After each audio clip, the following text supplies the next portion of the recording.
বিস্তৃত, এবং জমিনকে তখন বিস্তৃত করে দেওয়া হবে।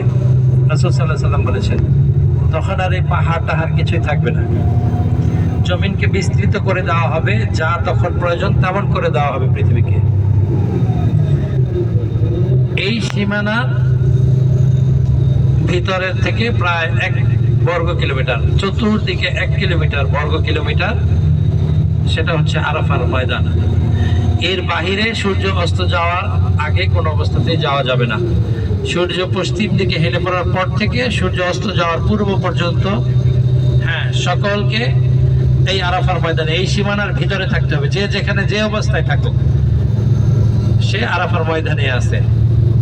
আর উপরে যেটা দেখতে পাচ্ছেন, এটা হচ্ছে আরাফার সময় হাজিদের জন্য বিশেষ ব্যবস্থা। মিনার ময়দান থেকে, মিনার তাবু থেকে এই আরাফার ময়দানে আসার জন্য মেট্রো রেল যেটাকে বলে, সেই মেট্রো রেলের ব্যবস্থা করছে সৌদি সরকার।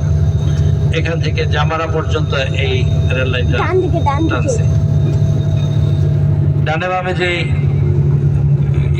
কেচিং গুলা করা, এগুলা সাদা মোটা পর্দা দ্বারা ঢেকে দেয় ওই সময়, এবং ভিতরে এসিরও ব্যবস্থা থাকে। এগুলাই মানে ওই তাবু আর কি, তাবু বলে। আরাফার ময়দানে হাজিরা এই তাবুগুলোর মধ্যে অবস্থান করে।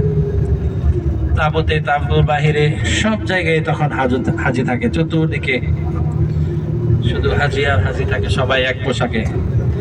কে ধনী কে গরিব তার কোনো চিহ্ন নাই, সকলেই সমান, আল্লাহর বান্দা, আল্লাহর গোলাম এবং আল্লাহর মেহমান।